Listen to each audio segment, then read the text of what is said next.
মৰমৰ ছাত্ৰীসকল, ইয়াৰ পূৰ্বে আমি চৰকাৰৰ ধাৰণা আৰু বিভিন্ন প্ৰকাৰৰ চৰকাৰ পাঠটোৰ পৰা চৰকাৰ কি, চৰকাৰৰ বিভিন্ন কাম-কাজসমূহ আৰু চৰকাৰৰ কামৰ বিভাজন সম্পৰ্কে আলোচনা কৰিছিলোঁ।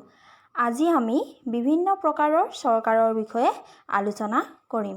আমাৰ দেশ ভাৰতবৰ্ষৰ নিচিনা পৃথিৱীত আৰু বহুতো দেশ আছে আৰু এই সকলোবোৰ দেশৰ চৰকাৰ আছে আৰু সকলো দেশৰ চৰকাৰ একে ধৰণৰ নহয়। অতি পুৰণি কালৰে পৰাই বিভিন্ন দেশত বিভিন্ন ধৰণৰ চৰকাৰ গঠন হৈ আহিছে। আজি আমি গণতান্ত্ৰিক চৰকাৰ, ৰাজতন্ত্ৰ বা ৰাজতান্ত্ৰিক চৰকাৰ, একনায়কত্ববাদী চৰকাৰ আৰু সমাজতান্ত্ৰিক চৰকাৰৰ বিষয়ে আলোচনা কৰিম।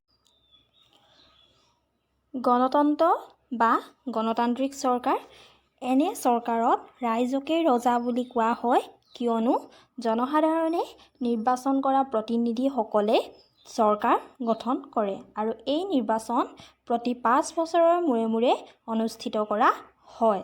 আৰু গণতান্ত্ৰিক চৰকাৰত পুৰুষ আৰু মহিলাৰ ভোটৰ মূল্য সমান আৰু পুৰুষ আৰু মহিলা উভয়ে ভোটদান কৰাৰ অধিকাৰ আছে।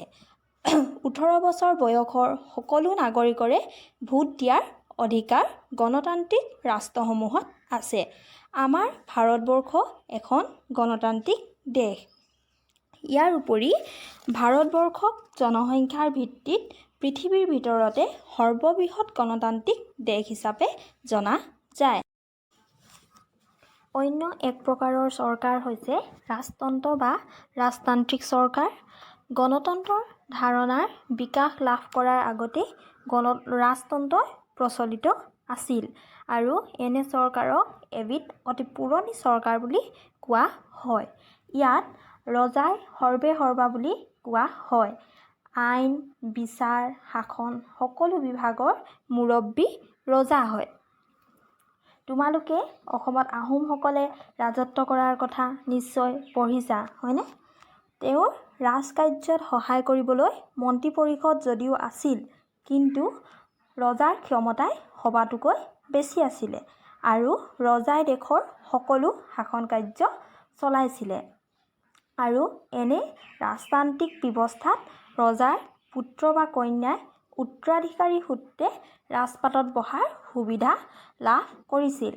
বৰ্তমানৰ গণতান্ত্ৰিক ব্যৱস্থাৰ দৰে তাত কোনো ধৰণৰ নিৰ্বাচনৰ ব্যৱস্থা নাছিল। বৰ্তমান সময়ত ভূটান, ইংলেণ্ডত আদি ৰাষ্ট্ৰত ৰাজতন্ত্ৰৰ প্ৰচলন আছে। কিন্তু অতীতৰ ৰাজতন্ত্ৰ আৰু বৰ্তমানৰ ৰাজতান্ত্ৰিক ব্যৱস্থাৰ মাজত যথেষ্ট প্ৰভেদ দেখা যায়। একনায়কত্ববাদ বা একনায়কত্ববাদী চৰকাৰ এনে চৰকাৰ ব্যৱস্থাত এজন ব্যক্তিয়ে শাসন কৰে আৰু জনসাধাৰণে তেওঁৰ বিৰোধ কৰিব নোৱাৰে। তাৰ বাবে কঠোৰ নীতি-নিয়মৰ ব্যৱস্থা কৰা হয়। এনে চৰকাৰ ব্যৱস্থাত ব্যক্তিৰ কোনো ধৰণৰ স্বাধীনতা নাথাকে। ব্যক্তিসকলৰ জীৱনৰ সকলো ক্ষেত্ৰতে নিয়ন্ত্ৰণ কৰা হয়। অতীতৰ ইটালীৰ মুছলিনী, জাৰ্মানীৰ হিটলাৰ আদি আছিল একনায়কত্ববাদী শাসক। অন্য এক প্ৰকাৰৰ চৰকাৰ হৈছে সমাজতন্ত্ৰ। এই শাসন ব্যৱস্থাত ব্যক্তিৰ স্বাৰ্থতকৈ সামাজিক স্বাৰ্থৰ ওপৰত গুৰুত্ব দিয়া হয় আৰু এনে চৰকাৰে সকলো শ্ৰেণীৰ মানুহৰ মাজত অৰ্থনৈতিক সমতাৰ যোগেদি ন্যায় স্থাপন কৰিব বিচাৰে।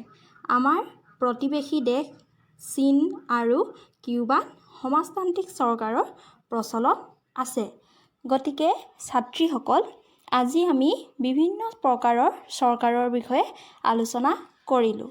তোমালোকে পাঠটো খৰচি মাৰি পঢ়িবা।